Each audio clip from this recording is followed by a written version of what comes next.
present some of the first results for the AML project today. I think you've seen the numbers which are already have already been updated since I prepared the slide last time.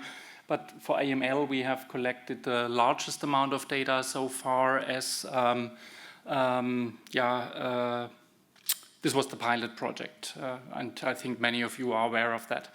So many of you have contributed to the project. We have now over 20,000 cases together. Many are already in the platform. A couple of cases are still in the process of being transferred. It means harmonized. And we also have identified many more data sets to come. So that's a project that's really moving forward. Then we also had to solve the problem, how can we now work with the data in the platform, and how can we involve the different bioinformatics people, which we all have in our groups. And to push that, we have started with what we called an AML pilot hackathon or data analysis hackathon. This was done in April. So there was a team from Berlin present with my group, then Gastone, whom we just saw in real life, was present. And then from the AMLSG, the team from Axel Benner was supporting us. The Salamanca team is there. Then soon Jesse will join us from the team in Rotterdam. So there's many more to come.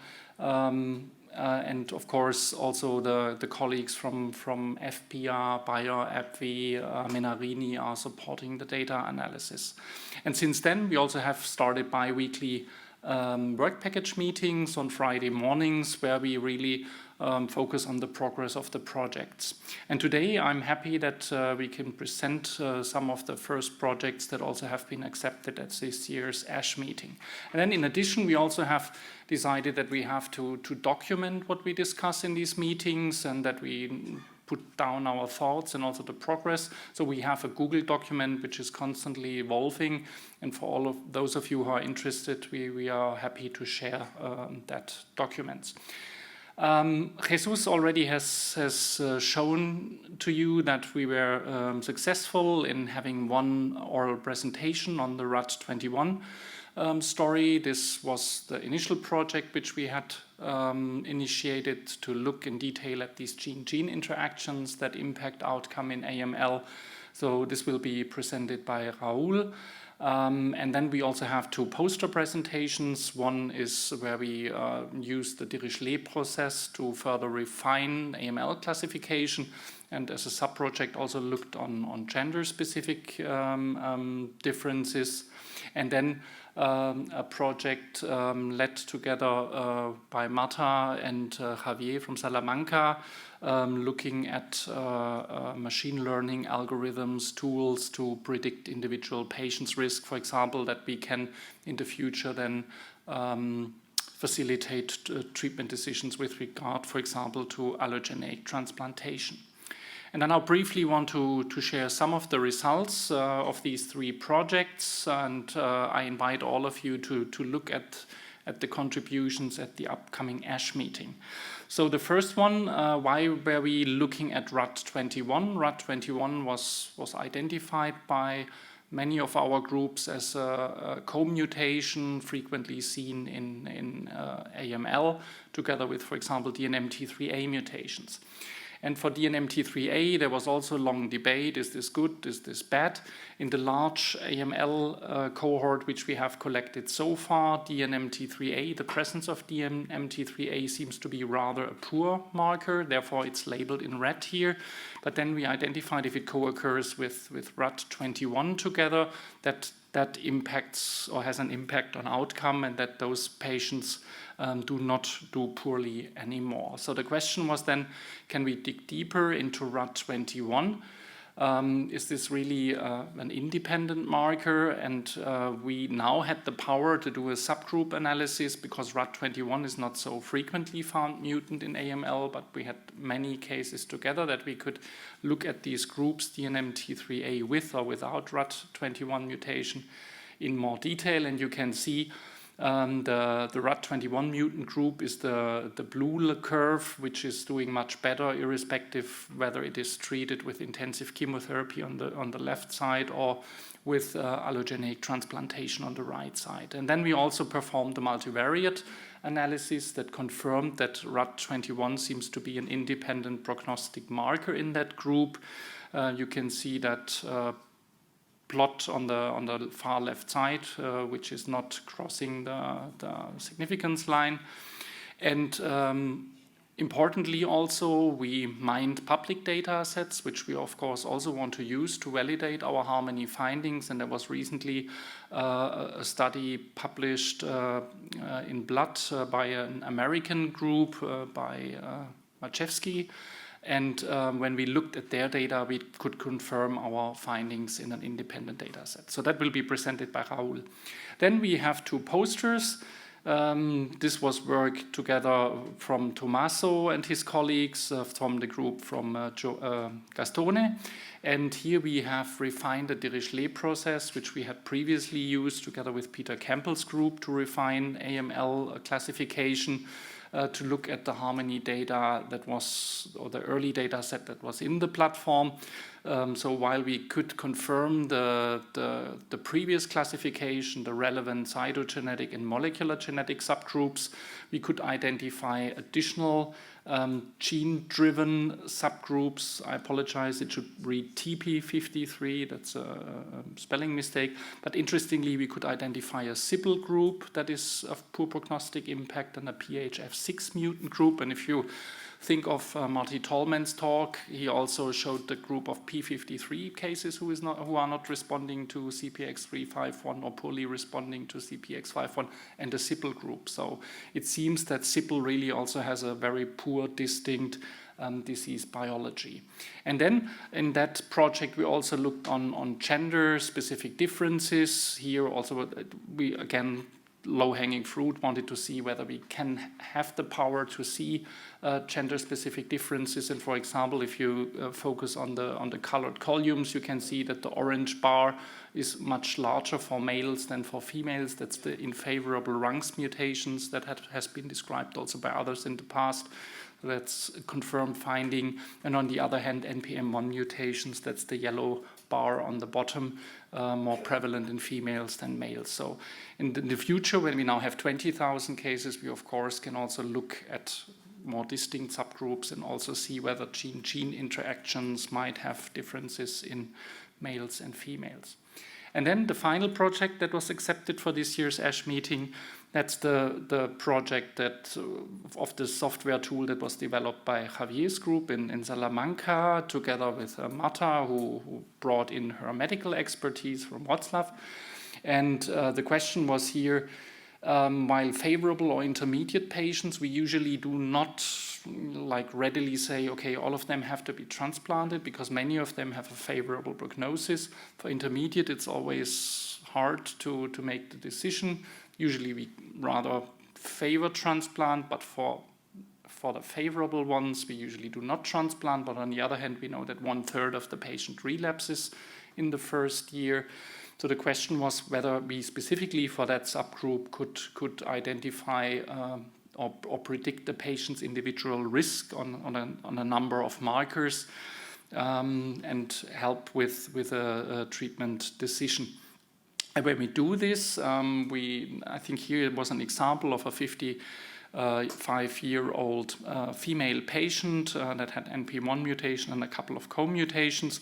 And when you calculate the risk of a group to have a relapse following intensive chemotherapy, then you would come up with a green line, and the green line is much closer to the blue curve, which is the favorable outcome group according to the ELN guidelines in our database, and the faint yellow line, that would be the intermediate outcome group in the database. And you can see that a patient with that marker profile is more favorable, and therefore we could in the future perhaps use that information to guide the treatment decision to rather move forward with intensive conditioning and to not upfront transplant that patient. So this is what we are also further developing, and what of course has to be then tested in independent cohorts and prospectively in the future. Then we have many ongoing projects where we then hopefully can show you results next year and also submit abstracts to EHA. So one is focusing on secondary AML and therapy-related AML. So T should be small and A big. Then we have this acute promyelocytic leukemia project, which is coordinated by, what's her first name? Maria Teresa Boso from Rome, who could not be with us today. But there we are also making good progress in identifying the data sets, and the first ones are also in the process of being harmonized, that means transferred into the platform. Then Gert Ossenkoppele has started a very big project on AML MRD, and then we of course also have more projects coming from the individual study groups such as HOVON, and recently I had a very good call with Christian Tiede's group, who has also an expert group in Dresden working with artificial intelligence, and they now also want to join our Work Package 2.5 meetings on Fridays and bring in their expertise. And this in the long run, I mean, you've also seen that we are getting more and more data sets, and we have more and more power to do these subgroup analysis, which we all want to do. And then I wanted to include one slide, which I had promised to show to Bob, but obviously I had sent the wrong version. What we also thought of a new project focusing whether we could mine the data in Harmony to come up with new research ideas. And you're all aware that familial leukemias or leukemias based on inherited mutations, cancer predisposition syndromes, are far more common than we initially thought.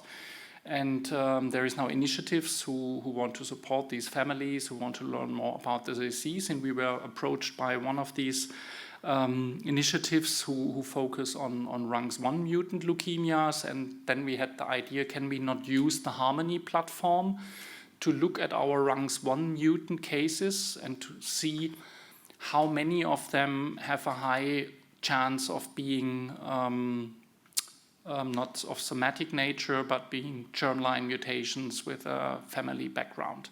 So we searched the database based on the variant allele frequency and based on the age of the patients.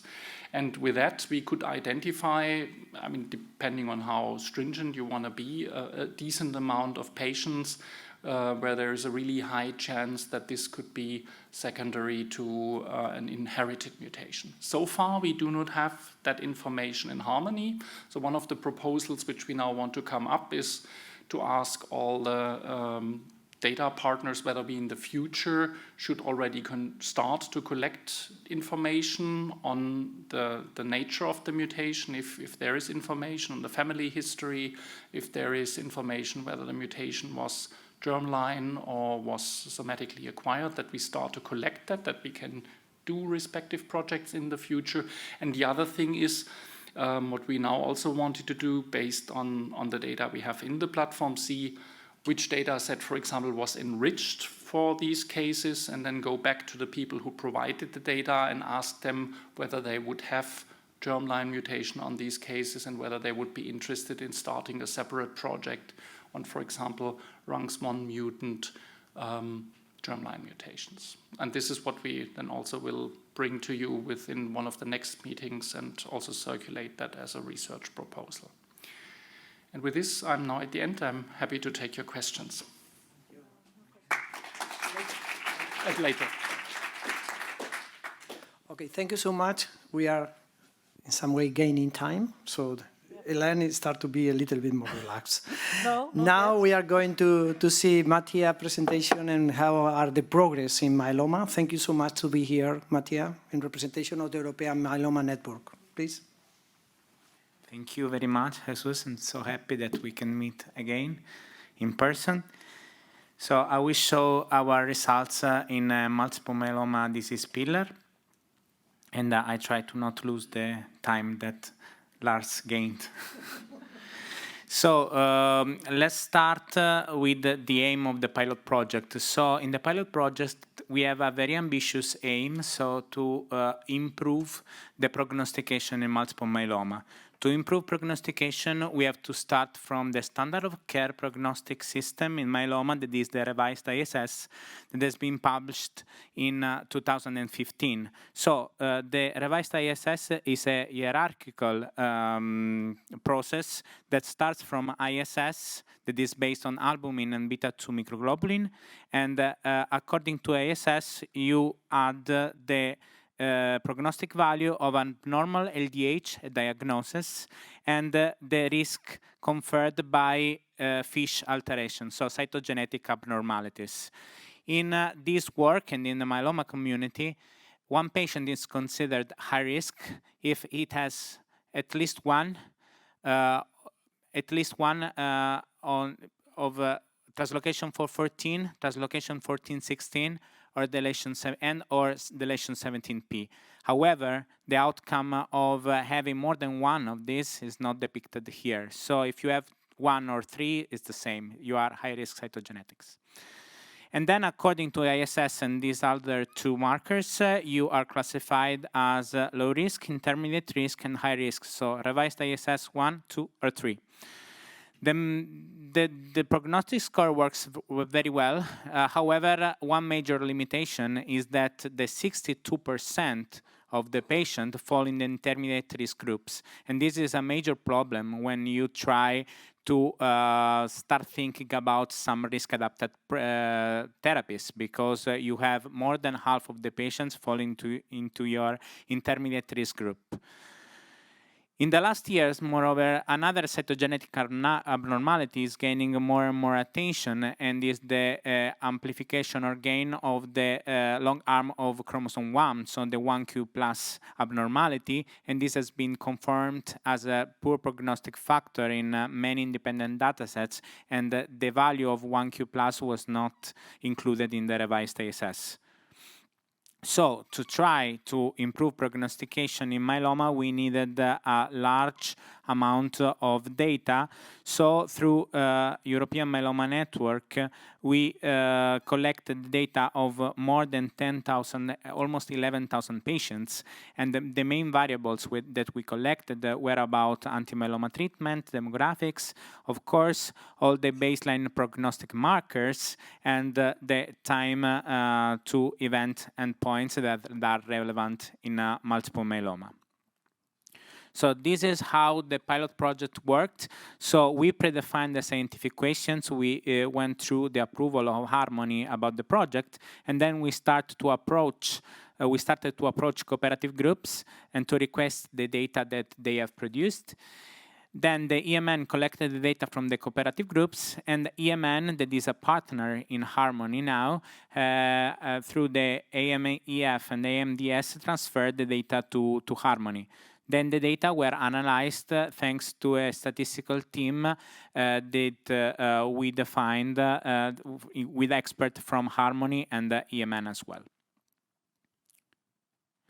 So the aims of this project were to improve risk stratification, to better distribute intermediate risk patients, and to include 1q+. We analyzed data from 16 clinical trials that enrolled patients from 2005 to 2016.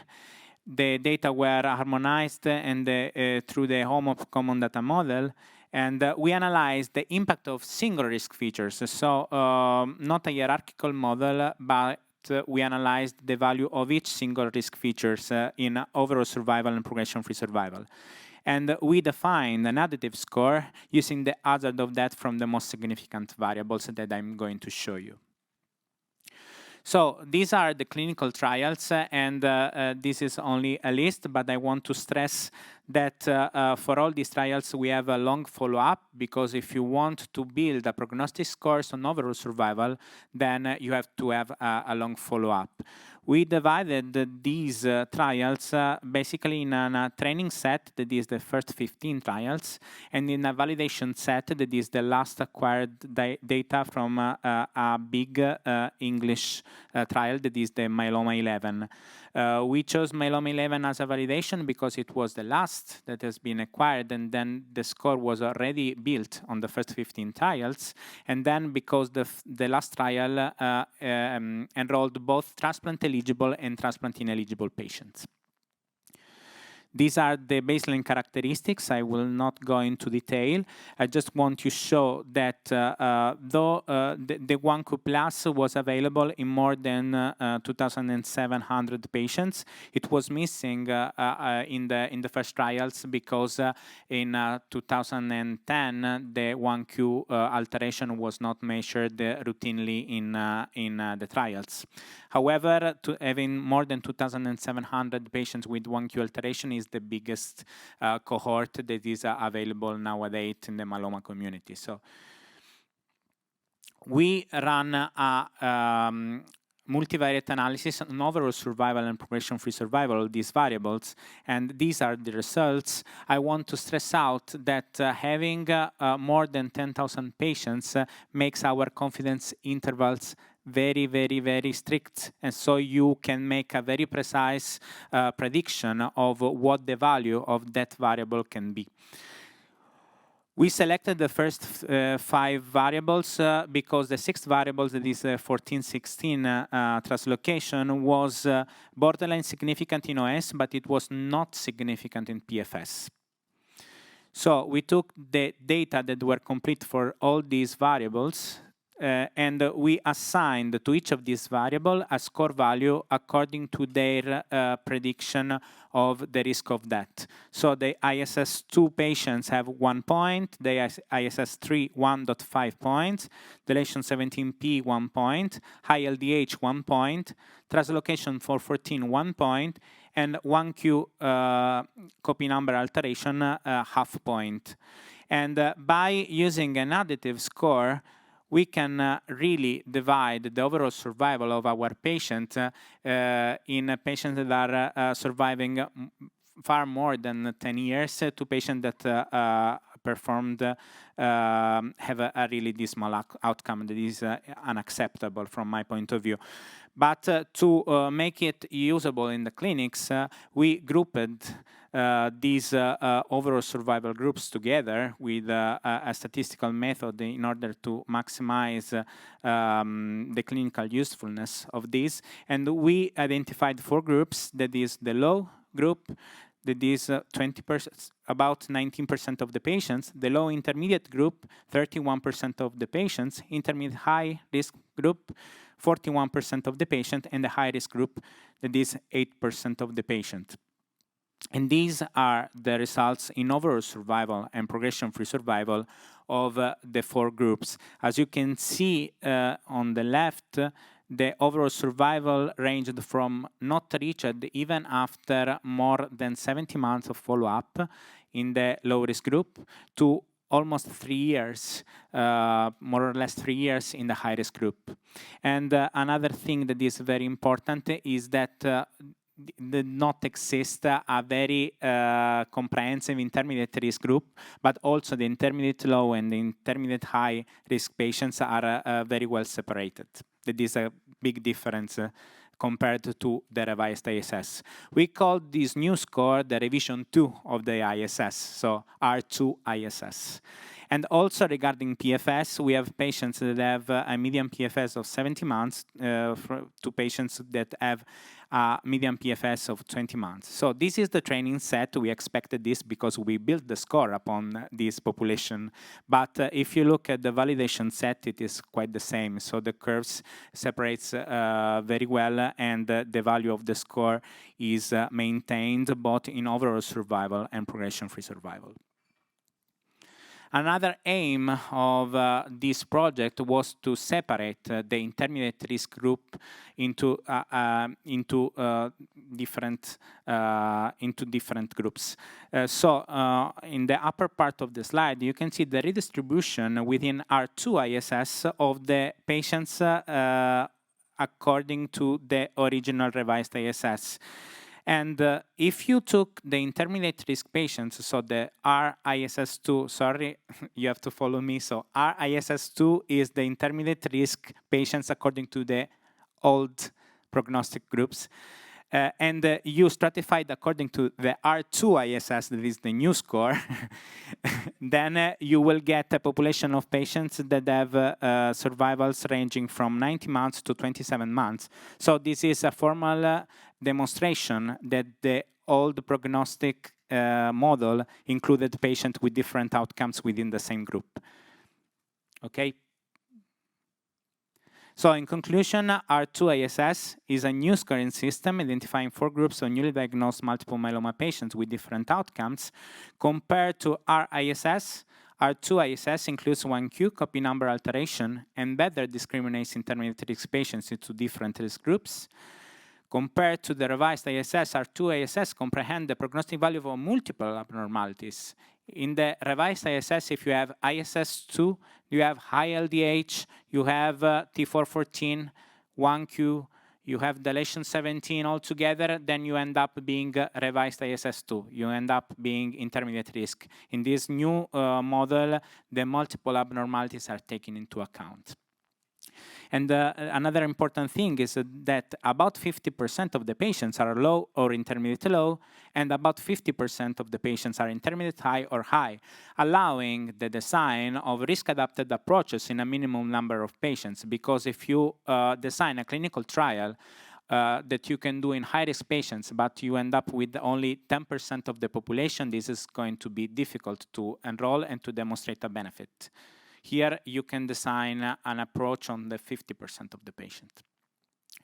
Moreover, it is not a hierarchical system, it is an additive scoring system, so it is flexible. So if new prognostic variables are available in the future, you can design an R3 ISS, R4 ISS, and so on. We submitted the paper recently in JCO and is currently under review, so finger crossed. What are the future directions? So we can propose new analysis with the current database.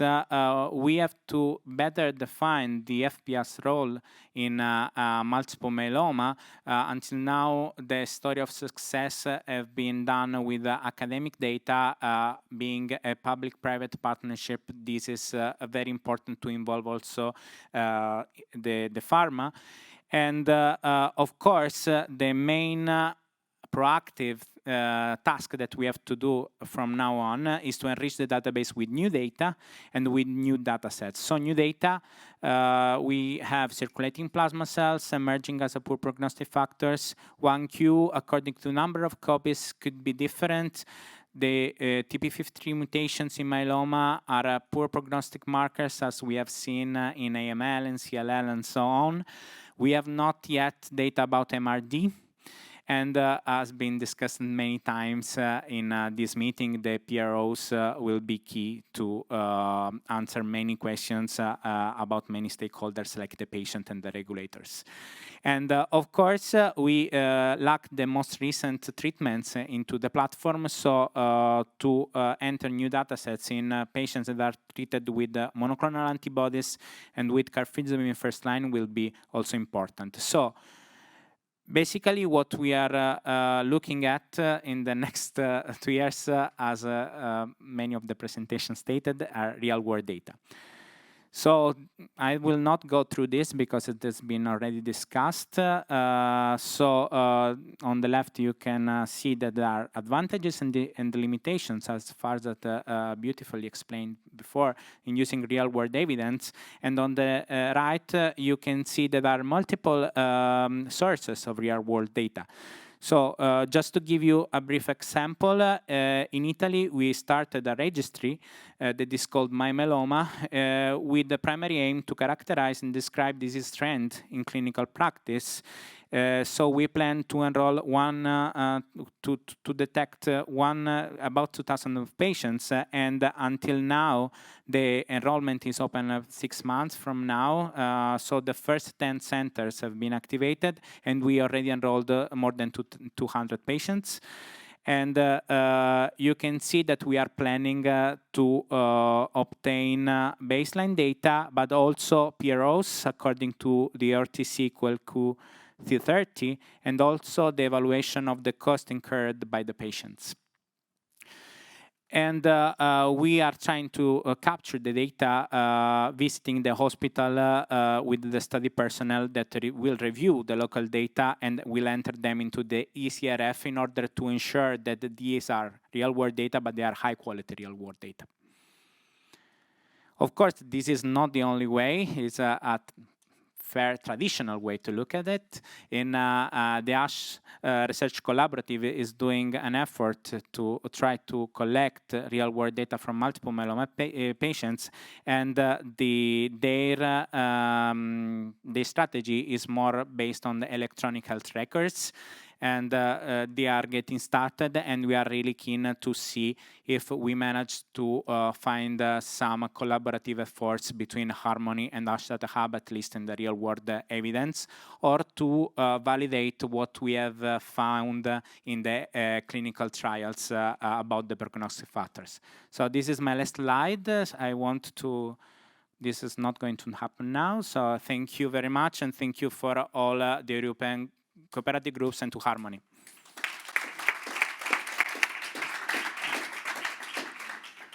Thank you, Mattia. So now it's time to move to the CLL, and on behalf of the ERIC group is Thomas Chasky-Constantino.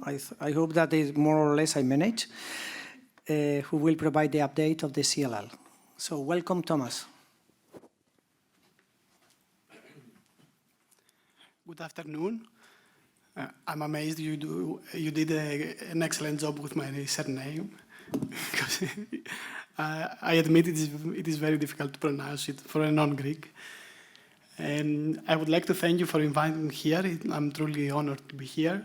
And I would also like to thank ERIC Board for choosing me to present these two important projects.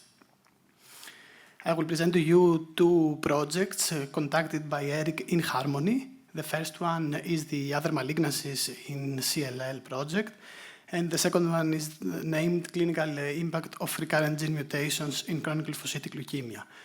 Both projects have been presented in EHA 2021, one as a poster presentation and the other as an oral presentation, and the second one will be presented also in ASH next month. And both are ongoing projects. What I will present to you here is their preliminary results. So beginning with the other malignancies in the history of CLL, we know that other malignancies occurring more frequently in patients with CLL, and we know that there is a connection between treatment administration and the occurrence of MDS. But overall, this area is insufficiently investigated. And for this reason, we designed a project to determine the incidence and prevalence of other malignancies, both those preceding and those following CLL diagnosis, and to assess the impact of disease course and overall survival. This is a multi-center retrospective analysis on real-world data. We aim to analyze other malignancies incidence in a population of patients with CLL and found relations between CLL itself and CLL therapy and the occurrence of other malignancies. Our primary endpoint is to provide descriptive statistics about patients with other malignancies and CLL, and our secondary endpoints are to find correlations between patients' characteristics, such as age and gender, and CLL prognostic factors, as well as treatment with the occurrence of other malignancies. Finally, we would like to assess overall survival of CLL and of patients with CLL and another malignancy. We included data from consecutive sets of patients with CLL. We asked the investigators to provide clinical and laboratory data. And we included patients diagnosed with CLL between 2000 and 2016. We chose 2016 because we would like to have a long follow-up of all patients included in the study. Among the variables collected was, of course, diagnosis, CLL, SLL, or MBL, demographics such as age and gender, CLL-related data, such as date of diagnosis, staging, IGHV mutational status, treatment response, the current status of the patient, and if dead, the reason of death. Regarding other malignancies, mandatory variables were the type of malignancy, of other malignancy, and the date of diagnosis. Overall, we included 13,000 patients, more than 13,000 patients from 64 different sites from 33 different countries. Their median age was 66 years of age, and their median follow-up, 77 months. As I mentioned in the beginning, these are the preliminary results. We now have more than 18,000 patients from 86 different countries. Regarding their characteristics, most patients were males. 74 of them had been at stage A at diagnosis. You can see the frequency of del11q and TP53 aberrations, also IGHV gene status. 53.6% of patients had received at least one line of treatment. 71.5% had received immunotherapy.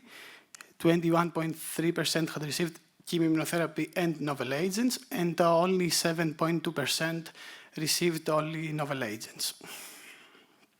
The frequency of other malignancies was, in the whole cohort, was 21.1%. It is important to note that we excluded Richter's transformation, which accounted for 3.8% of the whole cohort. 77.1% of patients were diagnosed before CLL diagnosis, and 14% of patients after CLL diagnosis. Specifically, 2.3% of the whole cohort developed an other hematological malignancy. The most common ones were other lymphoid neoplasms, followed by MDS AML. And regarding non-hematological malignancies, they account for 11.7% of all patients, with non-melanoma skin cancer, prostate, colon, and lung cancer being the most common ones. Regarding non-hematological neoplasms, we tried to find associations between treatment administration and their occurrence, and we found that breast, prostate, and colon cancers were significantly more prevalent in untreated patients. And it is important to note that the follow-up of treated and untreated patients did not differ. Only non-melanoma skin cancers were significantly more prevalent in treated patients. Regarding hematological neoplasms, we didn't find any association between treatment and other lymphoid malignancies, but we found several associations with the occurrence of MDS AML, specifically unmutated IGHV status, del11q, treatment, 3 or more lines of treatment, and treatment with FCR were all significantly associated with the occurrence of MDS AML. This is on univariate analysis. On multivariate analysis, only treatment with FCR remained statistically significant. In conclusion, we found that the development of other malignancies, and especially MDS AML, was associated with certain biological features, as well as treatment for CLL. The most important finding is that we found a high relevant risk for patients treated with FCR. And regarding solid tumors, they appeared unaffected by treatment administration, indicating that their occurrence is mainly an age-related phenomenon.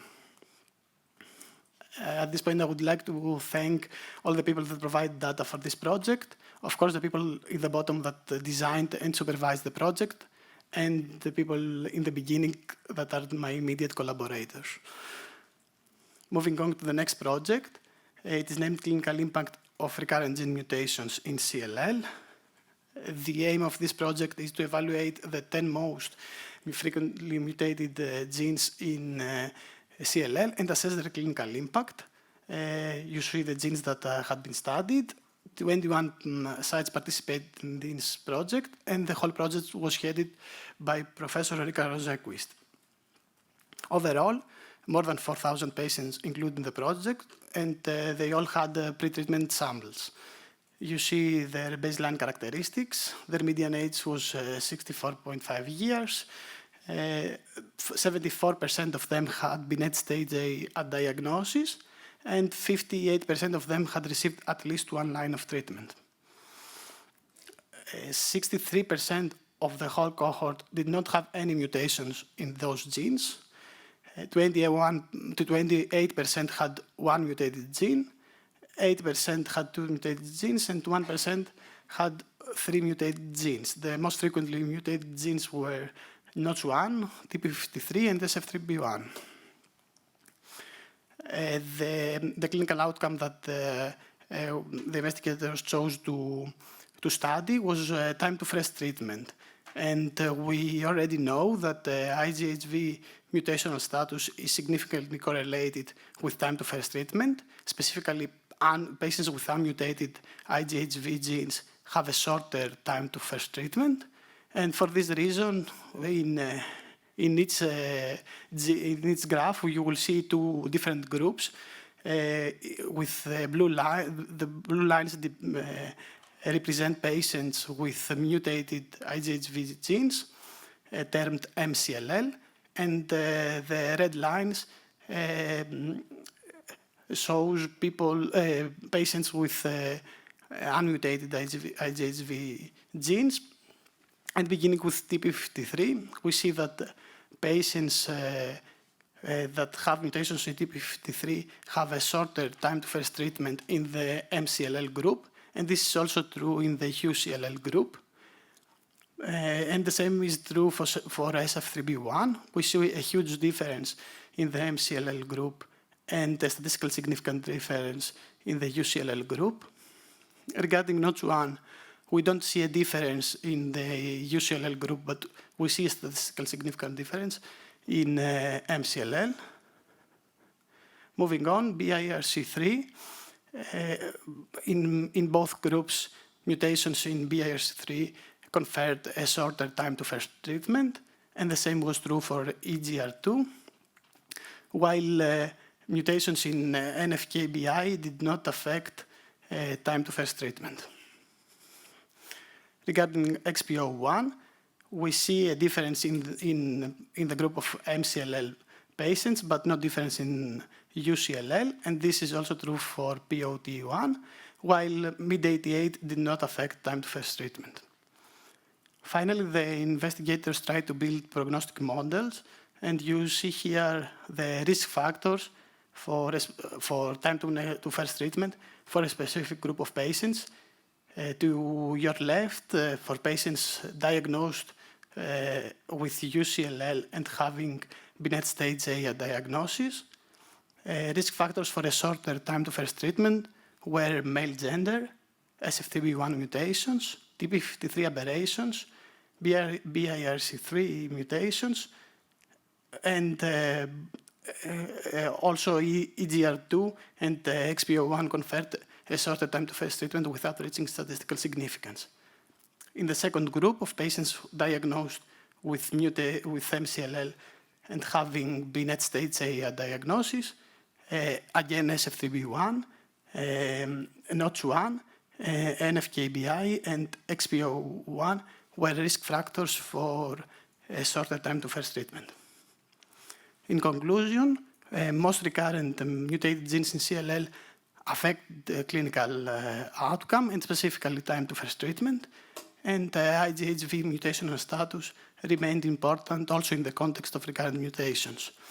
As I mentioned in the beginning, this is an ongoing project, and the investigators also want to assess the recurrent mutations in the context of genomic aberrations, the clinical impact of co-occurring and mutually exclusive mutations, to build prognostic and hierarchical models, and finally assess overall survival as an endpoint. Thank you for your attention.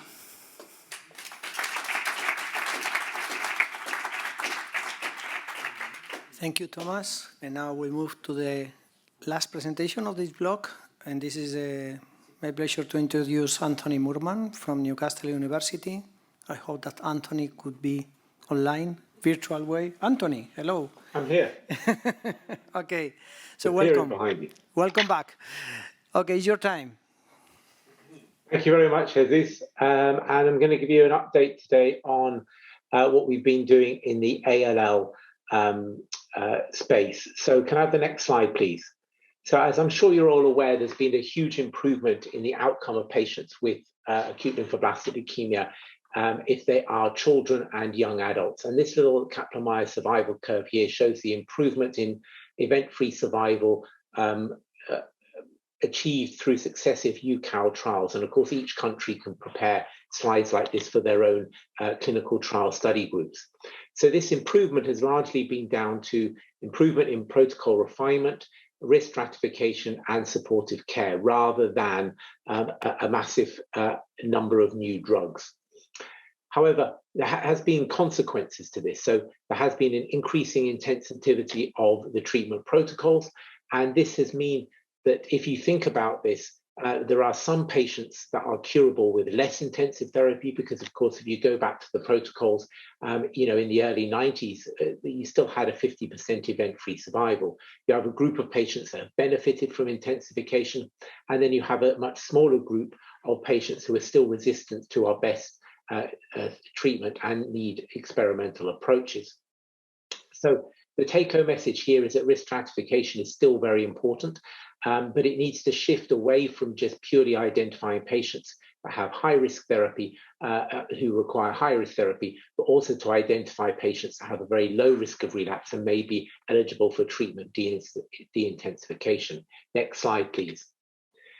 Research has also shown, like this example here, that you really do need to integrate risk factors in order to leverage the maximum amount of information out of each risk factor. This series of normal distributions looks at the minimal residual disease levels at the end of induction for children with acute lymphoblastic leukemia treated on the UCAL 2003 trial.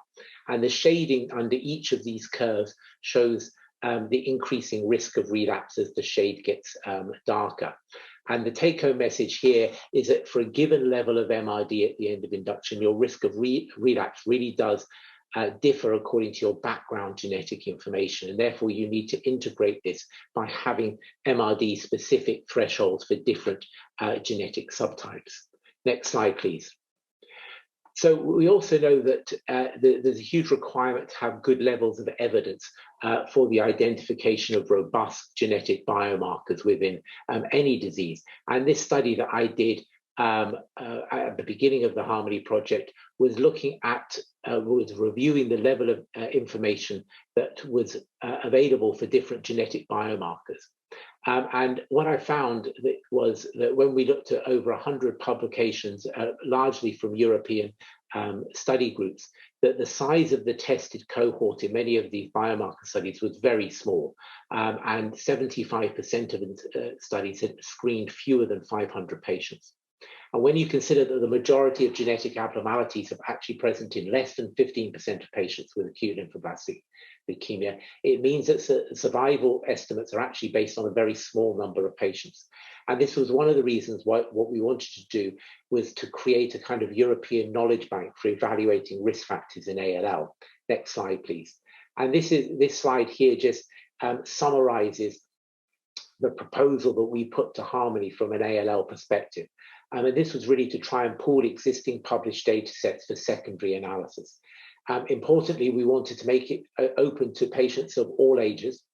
So we didn't want to differentiate between pediatric and adult ALLs, principally because I think that by analyzing both together, we can learn a huge amount. And the idea is we would then extend the core data sets to include as much genetic and genomic information, and using the data sets collected, and we were aiming for about 15,000 to 20,000 data sets, we would be able to perform high quality and in-depth analysis of risk factors. Next slide, please. So in addition to the initial ALL project, there have been another couple that have been proposed by Jordi Rivera, looking at Icarus deletions, and also Pfizer have proposed some pharma-based studies.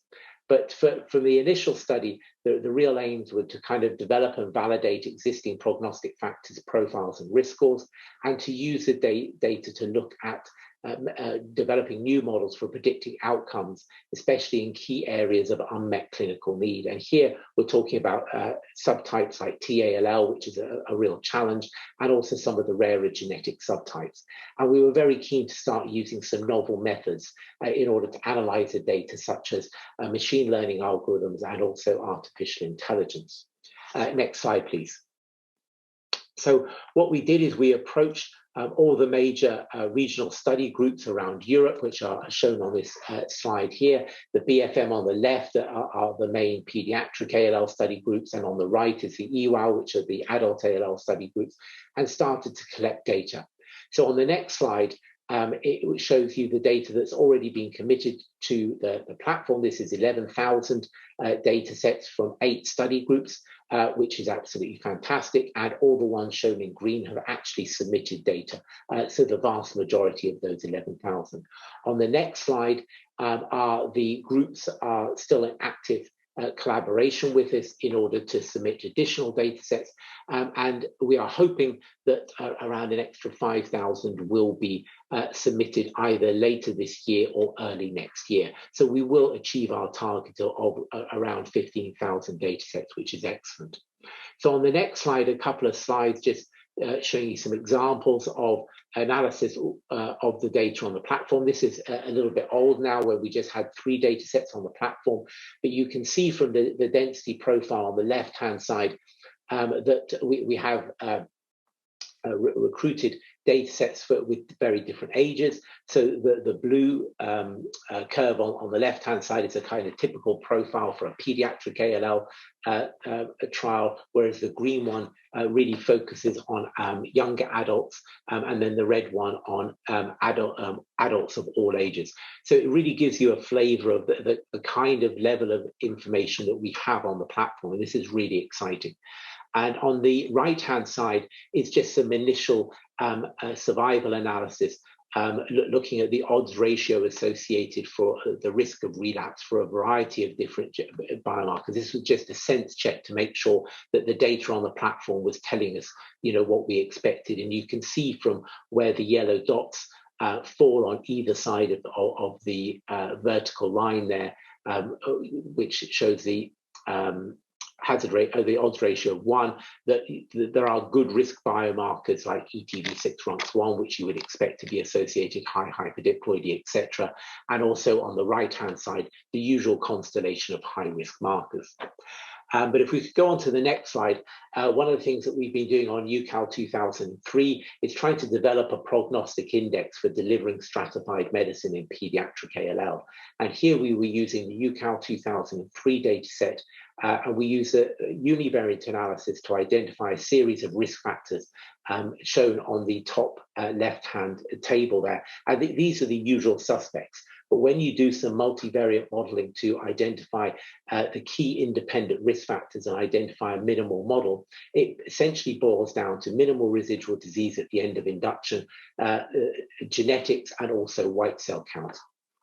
And using that model, we were able to derive an equation that was able to calculate individual risk scores using the weighted variables derived from the coefficients in the multivariate model. So when we use that equation to assign a unique risk score to each patient and then plotted it on a graph, the output is shown on the bottom left-hand side. And here you can see that virtually every single patient has a unique risk score, because it's very unlikely that a patient's going to have exactly the same minimal residual disease response, genetics, and also white cell count. And you can also see on that bottom left-hand graph that if you then plot the risk of relapse, which is shown by the orange line, there is a direct correlation between the prognostic index score and also the risk of relapse. So the higher the prognostic index score, the higher the relapse. Because this is a continuous variable, what you're able to do is look at using that prognostic index to define a series of different risk groups depending on what you need from the point of view of your study or your clinical trial. So what we did in our discovery cohort here was we defined 4 risk groups, which we called, and these are just purely examples, low risk, standard risk, intermediate and high risk. And we found that when we did that, they all had significantly different event-free survivals ranging from 96% all the way down to 51%. And the size of each of those groups is shown in the second column on the right-hand table. And of course, we then need to validate this. And this is one of the big advantages that Harmony will provide. It will provide an instant amount of validation cohort. So we were able to validate this prognostic index using 2,320, sorry, I can't quite read my own slide there, 2,313 patients from NOFO, which is the Nordic countries, DCOG, which is the Netherlands, and COAL, which is a study group in Germany. And using exactly the same equation and exactly the same cutoffs, we were able to replicate the 4 risk groups. And you can see by the column there that says size, that it generates risk groups of very, very similar size. And also the event-free survivals are also incredibly similar, indicating that you can use this prognostic index on a completely independent study a cohort of patients and still define clinically relevant risk groups. So on the next slide illustrates what we've tried to do is try to extend this even further beyond pediatric ALL to an adult ALL data set. And of course, if you remember back, the original model didn't include age, which means we can actually apply this model unchanged to an adult ALL data set. And this is what we did using patients treated on the UCAL14 trial. These were all patients with Philadelphia negative acute lymphoblastic leukemia. And the only changes that we made were the definition of good and high risk genetics, which of course are slightly different in pediatric and adult ALL. Aside from that, we used the model exactly as it had been done in pediatric ALL. And we were able to apply this to a cohort of 300 patients with adult ALL. And this was a representative cohort. And the only other change that we did is we actually standardized the risk scores so that it ran from an easier number range from 0 to 10. So on the next slide, we find the results from this first validation of this pediatric prognostic index in adult ALL. And you can see from the top left-hand waterfall plot that this model produces individualized risk scores in adult ALL in exactly the same way as it does in pediatric ALL, and is associated with the poor outcome. So that the orange bars indicate the patients have sadly died, whereas the blue ones are the ones that remain alive. And this is after a median follow-up time of around 4 years.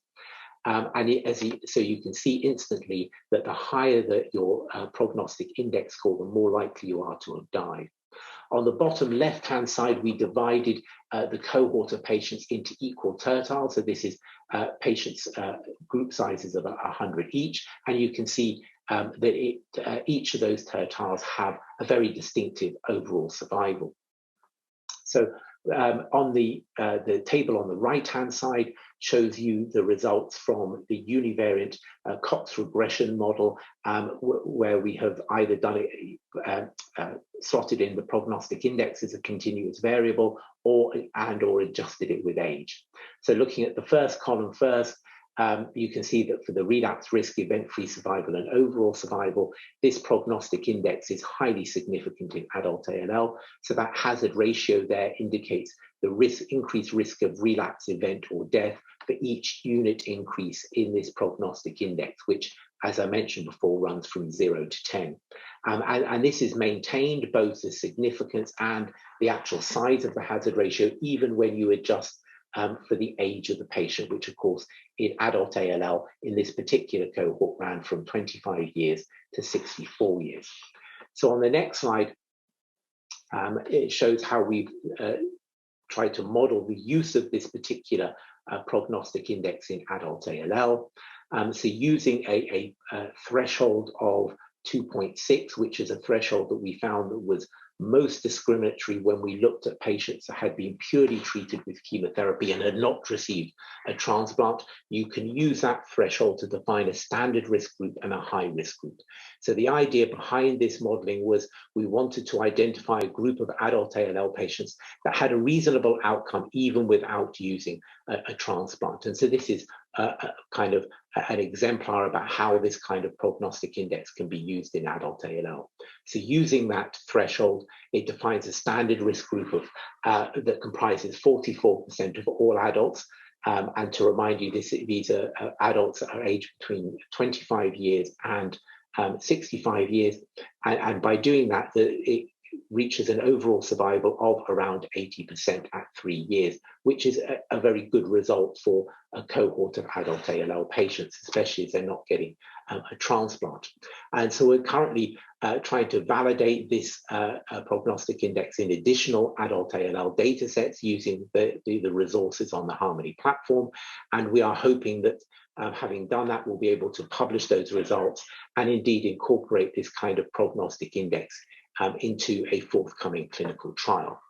So on the next slide shows you some examples of some original initial analysis, extended analysis that we've been done based on this prognostic index using some machine learning algorithms. And the one on the left-hand side shows a classification tree algorithm. And this is where Javier, who has been helping me with this analysis, has started to look at how you can add in additional variables to that prognostic index to improve its prediction of groups of patients with a differential outcome. And we've just highlighted one at the bottom there called Node 19, which identifies a very small group of just 26 patients, but one that has a very poor outcome. So that's an event-free survival around 40%. So of course in pediatric ALL, that's incredibly poor. And what we're planning to do is move on and use some additional methodologies such as nonlinear models. And the graphics on the right-hand side, again, kindly provided by Javier, are actually from his work on AML, that shows the idea of using these kind of nonlinear models to look at rare subgroups to identify the major drivers of outcome in those data sets. So I'll just end with the next slide, which gives you a summary of the ongoing activities that we have within the Harmony project. As I mentioned, we're validating the UCAL prognostic index in adult ALL datasets in the first instance, but also pediatric ALL datasets. And this is in conjunction with Javier and Hester. We are finalizing the recruitment of additional datasets onto the platform. We are about to recruit a dedicated data scientist that's going to focus on the ALL analysis and help us drive that forward quicker. And we've also started some initial discussions, initially in the UK, but we will extend these around the rest of Europe, about having a second wave of data sets from some of the key data providers to provide more up-to-date data, so that the ALL data set continues to be a kind of highly relevant data set with contemporary cohorts recruited onto it. So I think that's going to be very important going forward for the sustainability of Harmony, to ensure that the data sets on the platform are from recent clinical trials or studies, so that it doesn't become out of date too quickly. So I'll end there and take any questions that anyone has. Thank you very much for your attention.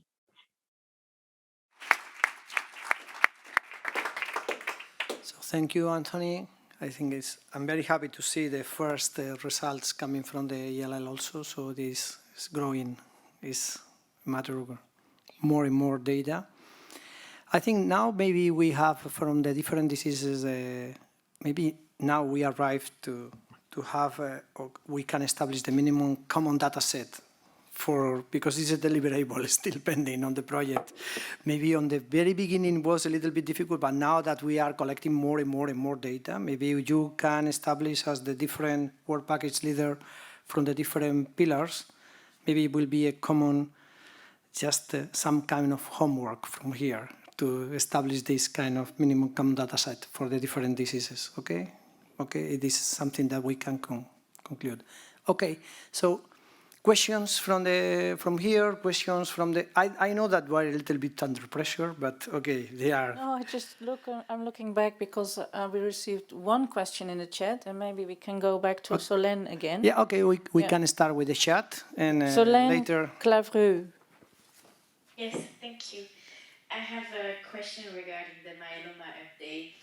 Thanks, Maria, for the talk. I was wondering whether you could extrapolate for the new AR2-ISS groups, which treatment is more appropriate for one and another subgroups using the Harmony platform or other real-world evidence. I know it's next step, but if you can already do that, if it's planned. Yeah, thank you.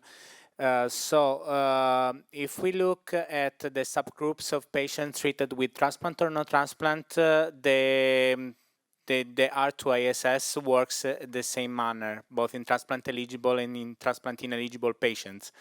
The same is observed when you separe patients receiving only proteasome inhibitors, only immunomodulators, or both. Of course, patients receiving both have overall a better outcomes. However, the high-risk patients are still high risk, and the low-risk patients are still low risk.